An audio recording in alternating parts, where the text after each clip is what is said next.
Is there still intimacy in our marriage?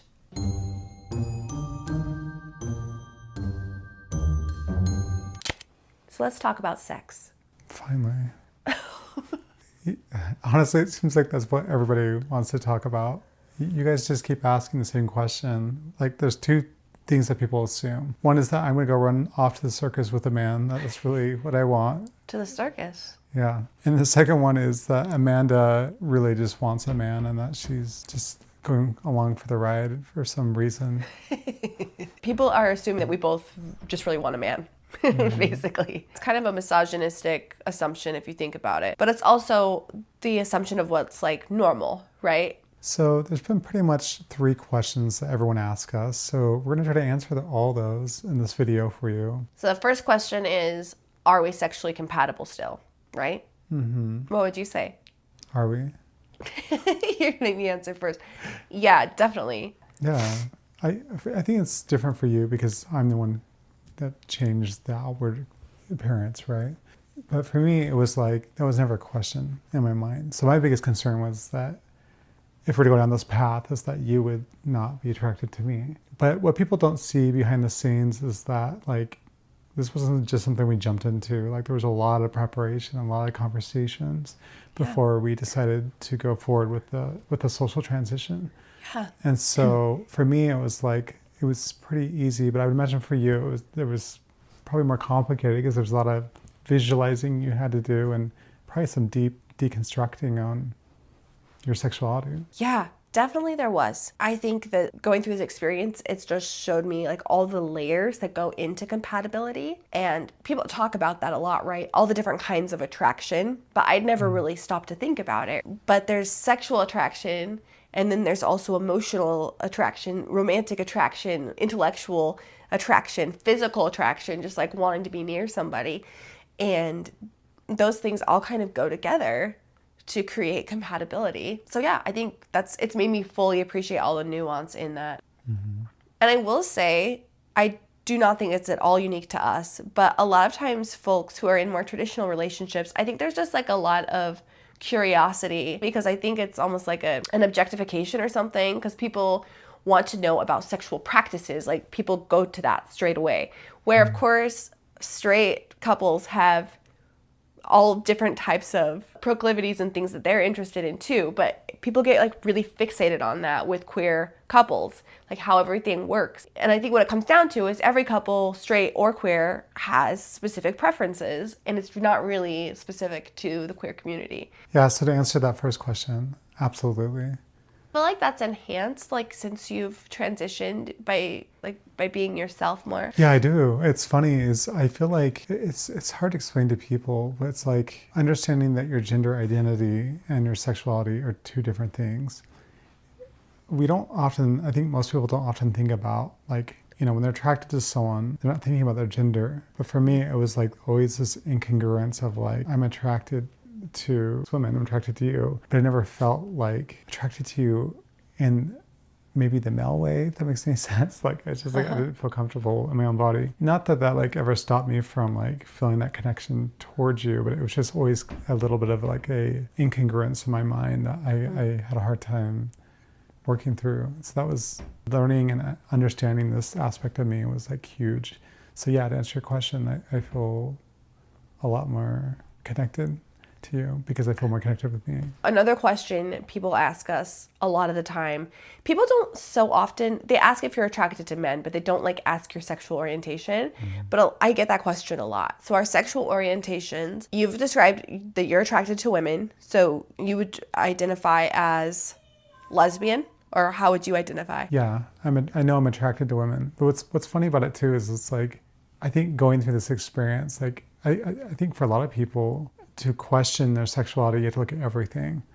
And so for me, it's like, yeah, I don't think about being attracted to men ever, but I've never had a reason to, if that makes any sense. I mean, I think a lot of gay men would say they couldn't not be attracted to men. Like that is their, right. Everyone's different on the continuum with that. Well, and maybe that's what it is on the Kinsey scale. It's like, I hate to say that I'm a 1, because if I'm being honest, I never like really deconstructed that, but I'm certainly not bi.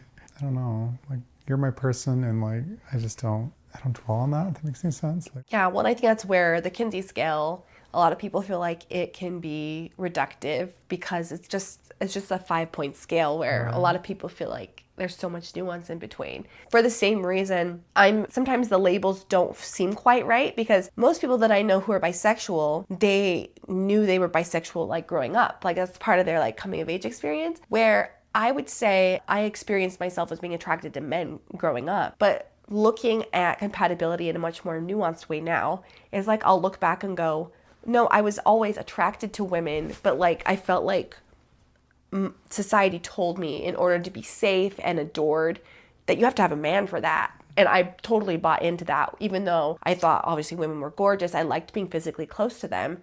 I'd never thought of it in a sexual way. So, and I think a lot of women would be like, well, yeah, you're still straight if you think that way. But I think that's kind of socially constructed, at least for me. So yeah, I think label-wise, I would say bisexual, even though some people take issue with that because it suggests two genders, right? So then people say pansexual, but that has some other connotations to it sometimes. Yeah, you're my person, and I don't have aversion to any of those terms, even though sometimes I puzzle a little bit. So the last question people ask us is there still intimacy in our marriage?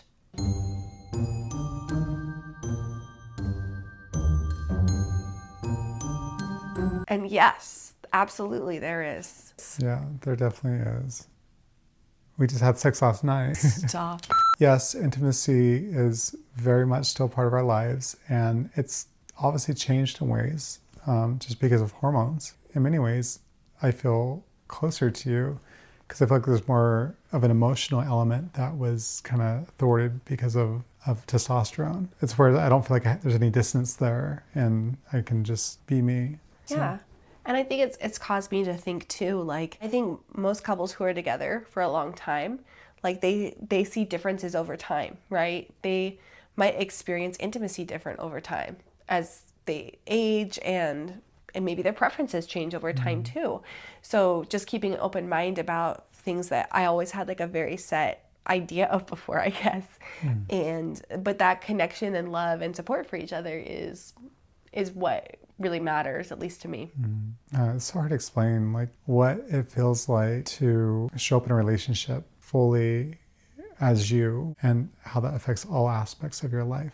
For me, it's like feeling in alignment with my gender and how that shows up in all aspects of our life, through intimacy to just feeling emotionally connected.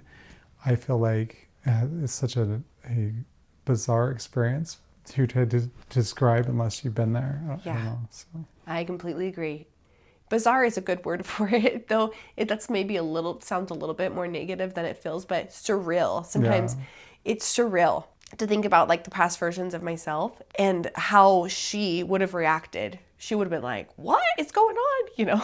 But you go through that experience, that journey, and then, to me, it's like been such an interesting experience of how much deeper your connection to somebody can be, just beyond like the category of like, I totally understand when women are like, yeah, I need a man. But then like there's a soul element that, like neither of us would ever judge somebody who it didn't work out, like with a partner transitioning and they call it quits. I would never judge anybody for that. Like I totally get it. But like just for us, it's a soul deep thing where, it works. Yeah. And it not only does it work, it's like more beautiful in some ways. And there's challenges that come with, any big change in life. But yeah, there's been like really beautiful gifts involved with it. Oh my goodness. You want some attention. Yeah, so hopefully that covers that for you. That was our sex talk. Did we cover everything? I hope so. Everything that we wanted to cover, and some of it's none of their damn business. That's true. Well, it's not anybody's business. Well, we'll end on that note then. Bye-bye.